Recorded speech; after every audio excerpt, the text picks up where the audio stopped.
Here is everything that you need to know about parking at Long Beach Cruise Terminal in 2026. Where do you park? What does it cost? And does your cruise ship even have parking at the terminal? I've watched people get this wrong and turn embarkation morning circling with nowhere to leave their car. But get it right, and you go straight from your car to the gangway without a single hiccup. And stick with me, because there is one thing about Long Beach parking that trips up first timers every single week. It's not the same for all three ships. Showing up assuming that it is, and your morning can fall apart fast.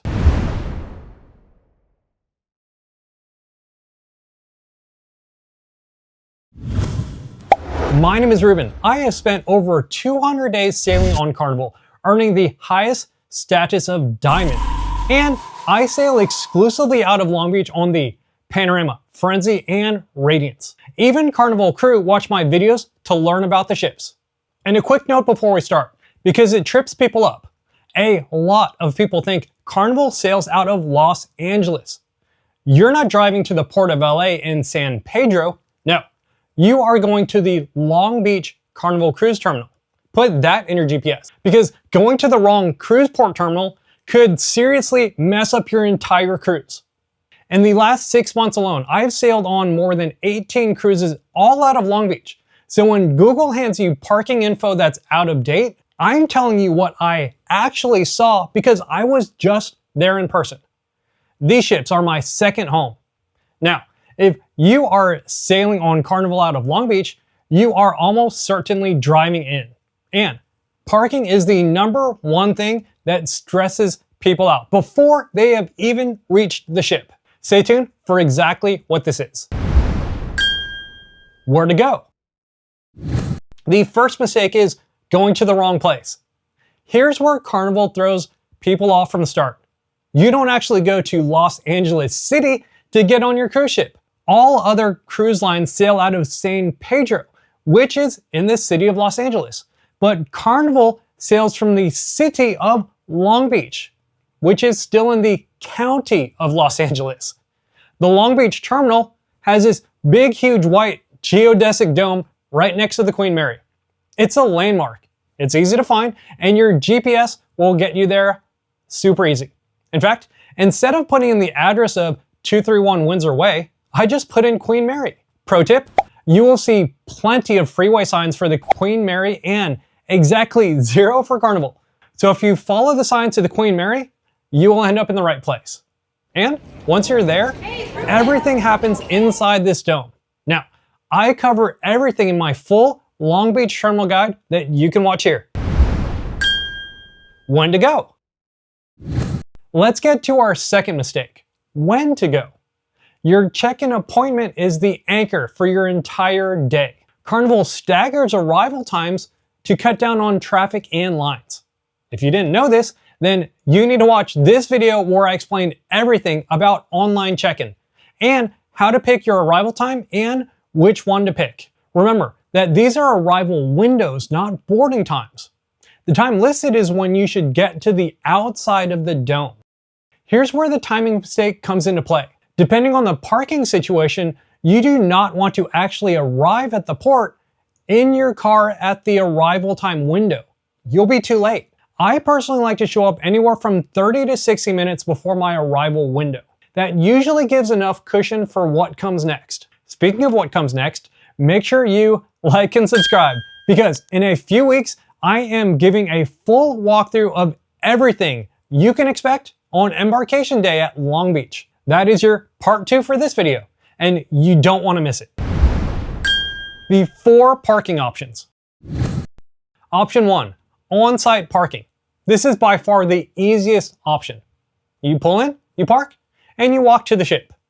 As of summer 2026, the cost is $26 per day, and you pay when you leave.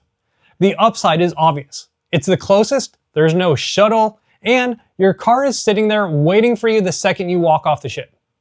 For a lot of first-timers, that convenience is worth every penny, especially if you've got kids and luggage and you just want the simplest possible morning for getting on and getting off the ship. Option 2, Carnival's off-site parking. But here's the part that even Carnival doesn't explain. And it's the thing that I told you to stick around for. Depending on which of the 3 Long Beach ships that you are sailing on, your parking situation can change completely. The Panorama never parks on site, ever. So if that's your ship and you show up expecting to pull in and just walk over to the ship, you will be caught off guard on the busiest morning of your trip. This is the single most common Long Beach parking mistake that I see, and it's completely avoidable if you just know it going in. Check which ship you're on and know your parking plan in advance, and have a backup. Carnival will usually reach out to you the week of your cruise, email, phone, and/or text. You will be told that there is limited on-site parking or that there is no on-site parking. If it's a maybe, that's exactly what it is, a maybe. And trust me, you can't time it to get on-site parking. I've heard it all. It completely depends on who leaves and when, and whether you are lucky enough to get that on-site parking. Just don't bet on it. For those of you who get directed off-site, here's what you can expect. Carnival has partnered with several different parking lots to provide decently priced parking. There are a few lots that Carnival rotates through, but for the most part, they are at Long Beach Convention Center. You drop your passengers and luggage off at the port terminal first, and make sure you get one of these pieces of paper with directions to your assigned off-site parking lot. It's a quick 10-minute drive away. Show this to the parking attendant and you will pay up front with a credit card only for your entire parking duration. The cost is $20 per day. Follow the directions, park your car, and hop onto the free shuttle to take you back to the terminal. This usually adds around 30 to 45 minutes. And if you're curious how you get back at the end of your cruise, well, you take the shuttle back.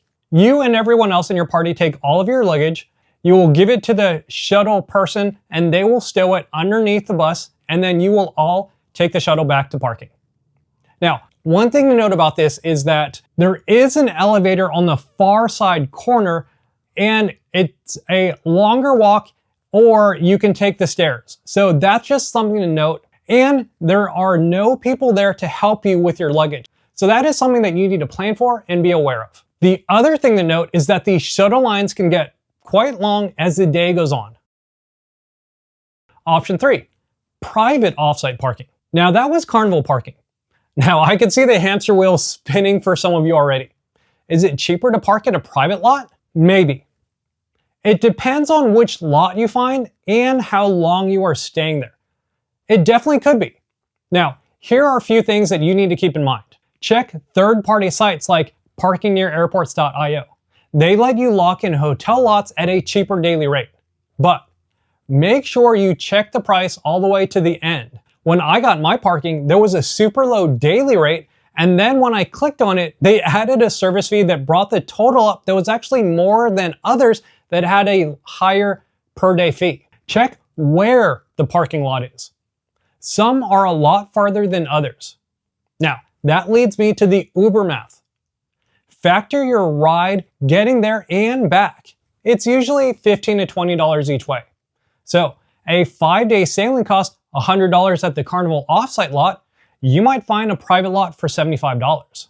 Looks like a win.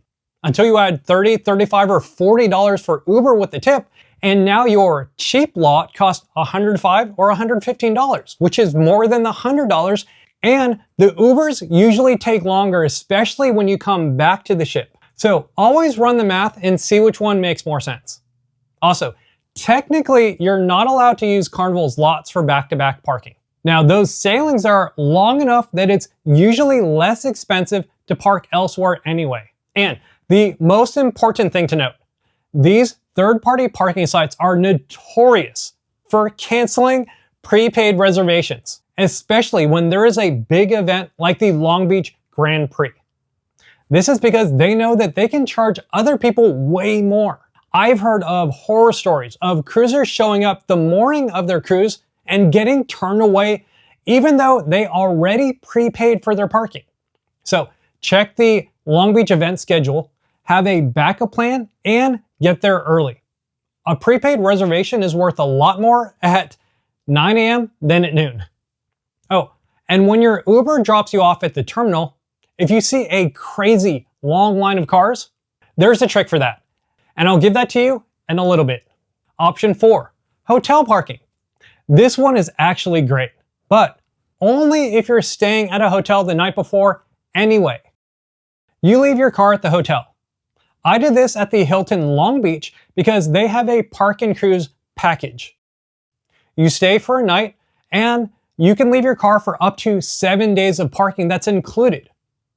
I did a back-to-back for a total of 10 days and the extra days were $10 each. But double check the rate. When I called the local hotel directly, I was quoted a much higher rate of $35 per day. But when I called the corporate line and I booked through them, it was only $10 a day. Now, many of these hotels, like the Hilton, also include a complimentary shuttle to and from the port. Now, the honest math, this only makes sense if you were staying at the hotel the night before, either way. If you are able to drive in the morning of, you will spend more staying at a hotel even if you have a cheaper daily parking rate. One final thought. I've heard some people contact hotels directly and get good parking rates from them. If that's you, let me know in the comments which hotel and how much it was. That way all of us Long Beach cruisers can use your tip. Driving from Arizona, Sacramento, and the Bay Area. Now, if you're driving in from somewhere farther like the California Bay Area, Sacramento, Arizona, or even farther, and I know a lot of you are, this next part is for you. I grew up in the Bay Area, so I've made that long drive down I-5 more times than I can count. And from Phoenix, it's the same story.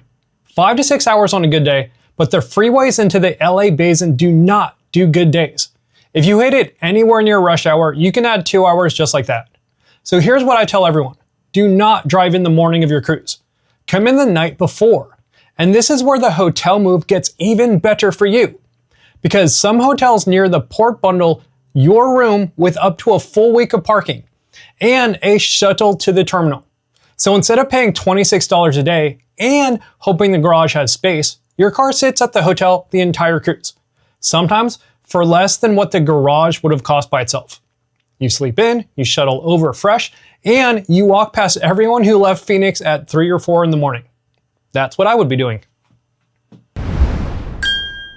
Getting dropped off.